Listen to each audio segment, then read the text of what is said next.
भगवान की कथा अनेक है पर रूप एक ही है। राम नाम एक अंक है और सब साधन सुन, अंक गए कुछ हाथ नहीं, अंक रहे 10 गुण।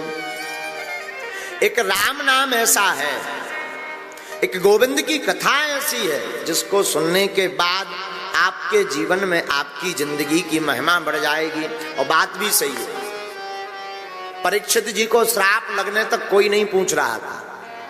अगर परीक्षित जी भागवत की कथा सुनते तो क्या आज उनकी चर्चा हम कर पाते?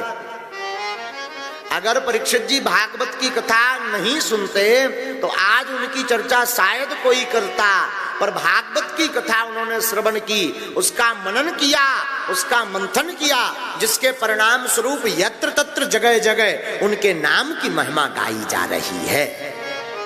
आहा, तो बड़े प्रसन्न भय परीक्षित जी। सुखदेव जी के वचनों को सुनकर के बड़े प्रसन्न भय। महाराज, भगवान किसको प्राप्त होते हैं? श्रवण का करना चाहिए, श्रवण भगवान की कथा सुननी चाहिए। महाराज, अनुकरण किसका करना चाहिए? गुरु और वेद वाणी पर अनुकरण करना चाहिए। महाराज, भगवान की कथा सुनने के बाद कैसे अनुभव होगा कि कथा फलदायी हो गई?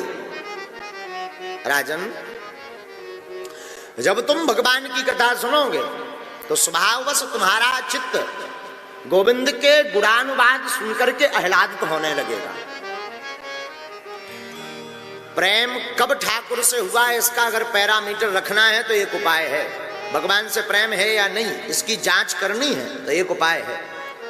जब आपके जीवन में भगवान का नाम सुनकर, भगवान की कथा सुनकर ज्यों जीवन में आपके आंखें भरने लगे, डबडबाने लगे, हृदय गदगद होने लगे, तब समझना हमारा गोविंद से अथाह प्रेम बढ़ने लगा है। हाँ। जिससे प्रेम करते हो उसका नाम सुनते ही मन उछलने लगता है ना। तो अगर गोविंद से प्रेम होगा तो मन उछलने लगेगा, मन गदगद होने लगेगा। तो राजन, इससे निश्चित हो जाएगा कि आपका जो है मन गोविंद के चरणों में है भी कि नहीं। परीक्षित जी कहते हैं, महाराज अब हमें सृष्टि प्रक्रिया बताओ। ये संसार भगवान ने क्यों रचा? इसके रचने का कारण क्या है? और बनाया तो क्यों बनाया और कितना बनाया? आप विस्तार पूर्वक बताओ। बड़ा सुंदर वर्णन करते हैं सृष्टि प्रक्रिया का। सृष्टि प्रक्रिया वर्णन के पहले श्री सुखदेव जी कहते हैं, राजन इसके लिए आपको विदुर मैत्रेय संवाद सुनना पड़ेगा।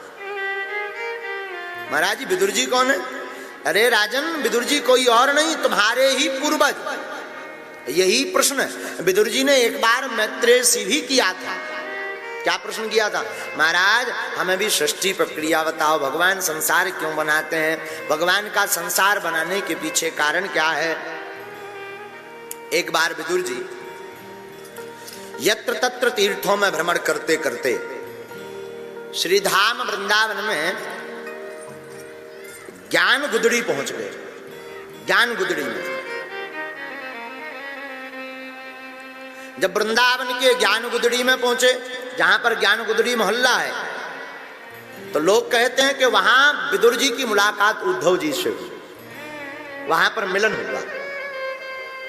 ये विदुर जी वही हैं जो कौरव पक्ष में कौरवों का साथ देते थे, लेकिन जब कौरव अधर्म करने लगे तो कौरव का पक्ष छोड़कर के विदुर जी भाग गए थे।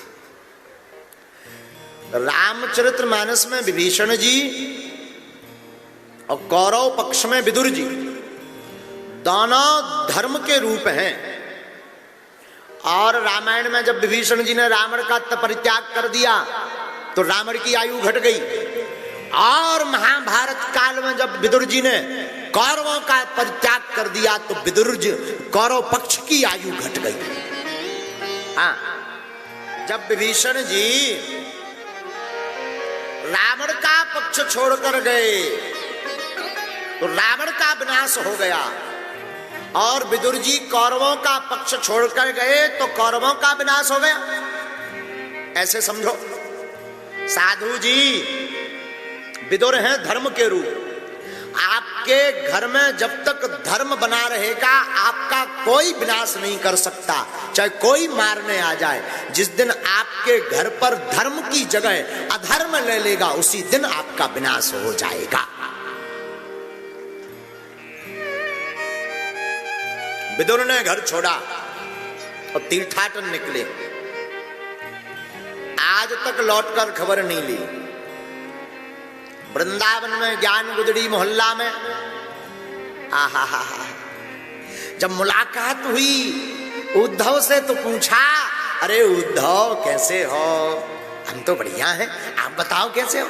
महाराज हम तो बढ़िया हैं। विदुर जी कहते उद्धव बताओ कहाँ हैं तुम्हारे वो नंदनंदन, कहाँ हैं वो तुम्हारे द्वारकाधीश, कहाँ हैं वो तुम्हारे कन्हैया, कहाँ हैं वो तुम्हारे सखा मित्र?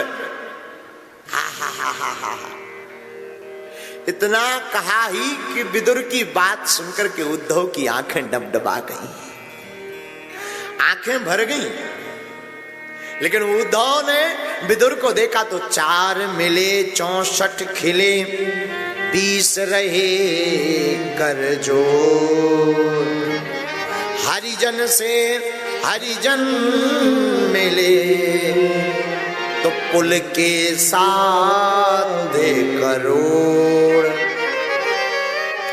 2 आंखें उद्धव की, 4 मिले, 4 कौन? 2 आंखें उद्धव जी की, 2 आंखें विदुर जी की। 4 मिले 64 खिले। ये 64 कौन हंस गया? 64 कोई और नहीं, 32 दांत विदुर जी के, 32 दांत उद्धव जी के। तो 4 मिले 64 खिले पर 20 रहे कर जोर। ये भैया 20 कौन? हाथ जोड़े हुए हैं, 5 और 5 10, 10 उंगलियां उद्धव जी की और 10 उंगलियां विदुर जी की। तो 20 रहे कर जोर। हरिजन से हरिजन मिले, भगवान के भक्त से भगवान के भक्त मिले, सुपुल के 7 करोड़। आनंद में 7 करोड़ भर गए। ये 7 करोड़ कौन है भैया? 3.5 करोड़ रोम होते हैं एक शरीर में। तो विदुर जी के और उद्धव जी के दोनों के 7 करोड़ रोम पुलक गए दोनों को देख करके। अब तो आनंद छा गया। बड़े भाव से विदुर जी का मिलन हुआ और मिल करके, अच्छा किसी को अगर डाउट हो तो अपने रोम गिन भी सकते हो, हाँ कोई दिक्कत नहीं। अगर किसी को डाउट हो तो गिनती कर सकते हो, 3.5 करोड़ होते भी कि नहीं, हमें कोई दिक्कत नहीं है। बोलो सीताराम। विदुर उद्धव जी कहते हैं, उद्धव कहाँ हैं आपके वो मनमोहन घनश्याम? उद्धव की आंखें भर गईं। विदुर जी वो तो कब के शरीर पूर्ण कर चुके, लीला पूर्ण कर चुके हमारे ठाकुर जी। अरे लीला पूर्ण कर चुके? हाँ। महाभारत युद्ध का क्या हुआ? क्या होना था? विदुर जी महाभारत का युद्ध कब का हो गया और महाभारत के युद्ध में पांडव विजयश्री को प्राप्त हुए, कौरव मारे गए। विदुर जी कहते वो तो मरने ही थे कौरवों को। भगवान सत्य है और सत्य के विरोध में जो खड़ा होता है उसका विनाश होता ही है।